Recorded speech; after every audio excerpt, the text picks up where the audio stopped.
എല്ലാവർക്കും എൻ്റെ ഒരു പുതിയൊരു വീഡിയോയിലേക്ക് സ്വാഗതം. ഇത് റേഞ്ച് റോവറിൻ്റെ 2023 മെയ്ഡ് ഓട്ടോബയോഗ്രഫിയാണ്. ഇതിൻ്റെ എയർ ബാഗ് ഡിപ്ലോയ് ആയിട്ടുണ്ട്. പിന്നെ റേഡിയേറ്ററിന് ലീക്കിംഗ് ആണ്.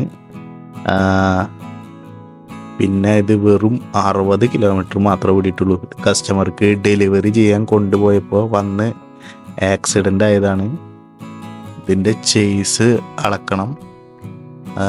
ഇത് ഫുൾ അലുമിനിയം ബോഡി ആയതുകൊണ്ട് ചേസ് പോയിട്ടുണ്ടെങ്കിൽ ഫുൾ അപ്രോൺ ആ സൈഡ് മൊത്തം മാറ്റേണ്ടി വരുന്നതാണ് ഒരറിവ്. അപ്പോൾ ഞാൻ ഇത് കാറോലൈനർ എന്ന് പറയുന്നതാണ് ഇപ്പം ഞാൻ കയറ്റി വെച്ചിരിക്കുന്നത്. കാറോലൈനർ ബെഞ്ചാണത്. ഇതിലേക്ക് ലാഡർ കയറ്റി അതിൻ്റെ മുകളിലാണ് നമ്മുടെ മെഷീൻ വെക്കുക. കാറക്ട്രോണിക്സ് എന്നാണ് അതിൻ്റെ പേര്. ഇത് ഞാൻ വണ്ടി പൊക്കി ആ ഡാമേജ് ഞാനിപ്പോൾ കാണിച്ചുതരാം. റൈറ്റ് സൈഡിൽ അടിഭാഗത്താണ്, അതാണ് ആക്സിഡൻറ്റ്. ഇത് ഒരു 4 കോടിയുടെ അടുത്ത് നാട്ടിൽ വില വരുന്നുണ്ട്. ഇപ്പം അതാണ് ലാഡർ. ആ ലാഡറിന് ഹോൾഡ് ചെയ്യാൻ വേണ്ടിയിട്ടാണ്, അനങ്ങാണ്ട് ഇരിക്കാൻ വേണ്ടിയിട്ടാണ് ഈ 2 മോൾഡിങ് പോലത്തുള്ളത് ഫിറ്റ് ചെയ്യണത്.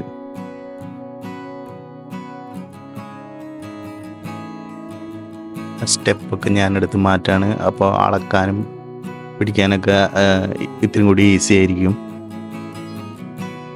ഇതാണ് വിഷൻ 2 ആപ്പ്. ഇത് കമ്പ്യൂട്ടറിൽ കാറോലൈനറിൻ്റെ കമ്പ്യൂട്ടർ ആപ്പാണിത്. ഇതിൽ നമുക്ക് വർക്ക് ഓർഡർ മെയിൻ ഓപ്പൺ ചെയ്ത് പേരടിച്ച് ബ്രാൻഡ് സെലക്ട് ചെയ്യുക, ഞാൻ ഇയർ സെലക്ട് ചെയ്യുക, മോഡൽ സെലക്ട് ചെയ്യാം, 2 വീലാണോ 4 വീലാണോ എന്നുള്ളത് സെലക്ട് ചെയ്യാം. അങ്ങനെ ചെയ്തിട്ട് കാറിൻ്റെ എൻജിൻ നമ്പർ അല്ല വിൻ നമ്പർ എന്ന് പറയും, ചേസിസ് നമ്പർ എന്നൊക്കെ പറയില്ലേ, അത് ടൈപ്പ് ചെയ്യുക. സപ്പോർട്ടിലാണോ എന്ന് അടിക്കുക. അപ്പോൾ നമുക്ക് കുറേ മെഷർമെൻറ്റുകൾ വരും കേട്ടോ. ഈ മെഷർമെൻറ്റ് ബോൾട്ടഡ് പോയിൻറ്റ്സ് ആവാം, അല്ലെങ്കിൽ പിന്നെ ഹോൾസ് ആവാം, ബോഡി മുതലല്ലേ ചേസ് മുതലുള്ള ഹോളുകളാവാം. അതാണ് കാറക്ട്രോണിക് മെഷീൻ. ഞാൻ ബാറ്ററി ആഡ് ചെയ്തു, സ്വിച്ച് ഓൺ ചെയ്തു.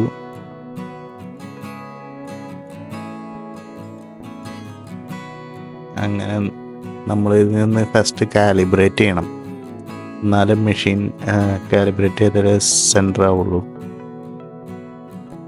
എല്ലാ ജോയിൻറ്റ്സ് ഒന്ന് മൂവ് ആവാൻ വേണ്ടിയിട്ടാണ് കാലിബ്രേഷൻ. ഇതിൽ നമുക്ക് മിനിമം ഒരു 5 പോയിൻ്റ് മെഷർ ചെയ്യണം, എന്നാലേ കാറ് സെൻറ്റർ ആവുള്ളൂ. അപ്പം ഞാൻ ഇതിൽ നോക്കിയിട്ട് ഫസ്റ്റ് പോയിൻ്റ് മെഷർ ചെയ്യാൻ പോവാണ്.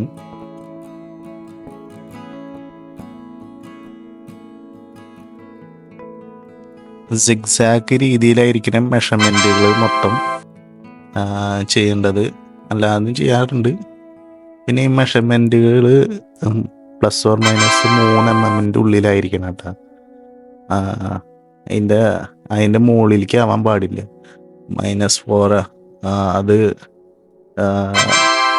അങ്ങനെ ആവാൻ പാടില്ല മെഷർമെൻറ്റുകളൊക്കെ. ഇത് ഞാൻ തെറ്റുപറ്റി ലെഫ്റ്റ് സൈഡ് സെലക്ട് ചെയ്തിട്ട് ഞാൻ റൈറ്റ് സൈഡ് അളന്നു. അതാണ് ഇപ്പം അങ്ങനെ കാണിക്കാൻ കാരണം. ഞാൻ ഡിലീറ്റ് ചെയ്തിട്ട് ഒന്നും കൂടി അളന്നു. 4ാമത്തെ പോയിന്റ് അളക്കാൻ പോവാണ്.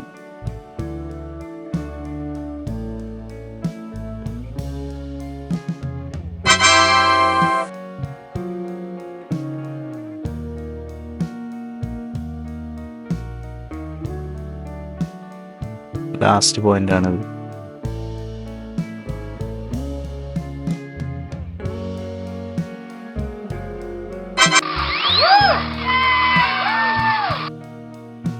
നമ്മളിപ്പോൾ സെൻറ്റർ ചെയ്തു, അല്ലെങ്കിൽ സ്ക്വയർ ചെയ്തു എന്ന് പറയാം.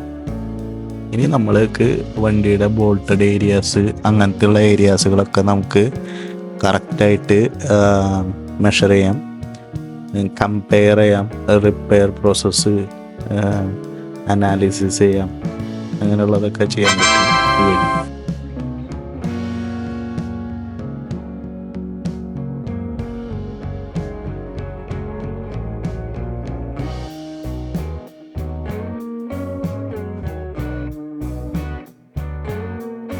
ഇപ്പോൾ അളക്കാൻ പോണത് ബോഡി ബോൾട്ട്, ഫ്രണ്ട് റൈറ്റ് സൈഡിലത്തെ ബോഡി ബോൾട്ടാണ്.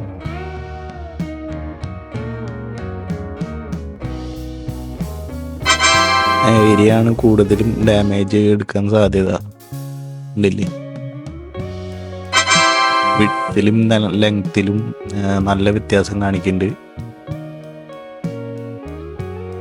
ഇത് അലുമിനിയം ആയതുകൊണ്ട് കട്ടാൻ വെൽഡിങ് പറ്റില്ല. ഫുള്ള് റിവറ്റ്സും കാര്യങ്ങളൊക്കെ ആയിരിക്കും, ബോണ്ടിങ്ങും റിവറ്റ്സ് ആയിരിക്കും. ഫുള്ള് ചെയ്യാനും പറ്റില്ല. ഫുള്ള് ചെയ്ത് കഴിഞ്ഞാൽ റിവറ്റ്സ് പൊട്ടാനും പിടിക്കാനൊക്കെ ചാൻസ് ഉണ്ട്. ഒരിക്കലും ഇത് ഫുള്ള് ചെയ്യില്ല കേട്ടോ.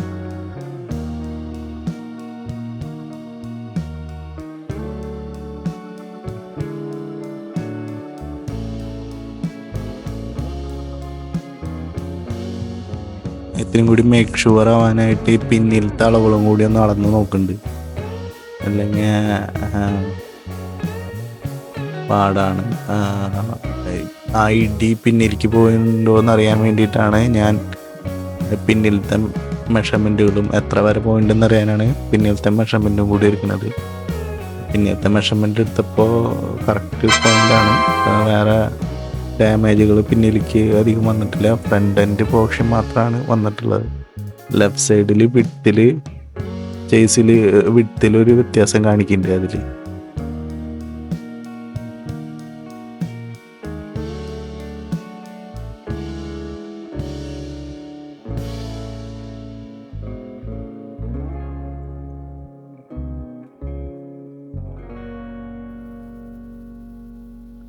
ലാസ്റ്റ് പോയിൻ്റാണ് ഞാൻ മെഷർ ചെയ്യാൻ പോണത്.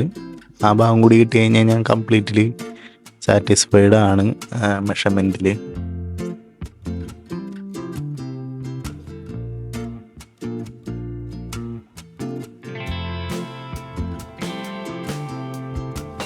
ഇത് 60 കിലോമീറ്റർ ഓടാന്നുള്ള കാരണം കസ്റ്റമർക്ക് ഡെലിവറി ചെയ്ത് കൊടുക്കാനായിട്ട് വണ്ടി ഓടിച്ചുകൊണ്ട് പോകുമായിരുന്നു.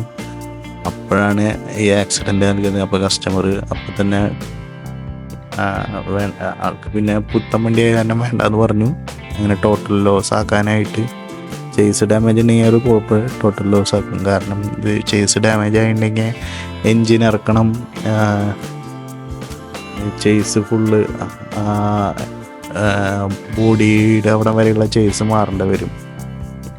മിക്കവാറും ഇത് പുറത്തുനിന്നുള്ള ആരെങ്കിലും ട്രേഡ് ചെയ്തെടുത്തിട്ട് അവർ നന്നാക്കാനായിരിക്കും ചാൻസ് കൂടുതൽ. ഞാൻ പ്രിൻ്റ് ഔട്ട് എടുക്കാൻ പോവാണ്. പ്രിൻ്റ് ഔട്ട് 3D മെഷർമെൻ്റ് ആയിരിക്കും. പ്രിൻ്റ് ഔട്ട് എടുത്ത് സബ്മിറ്റ് ചെയ്ത് ഇൻഷുറൻസിന് സബ്മിറ്റ് ചെയ്യും.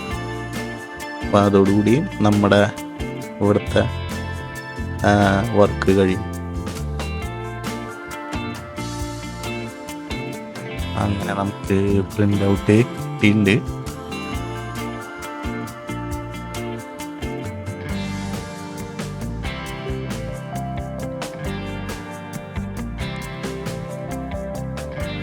അതാണ് print out. Thanks for watching.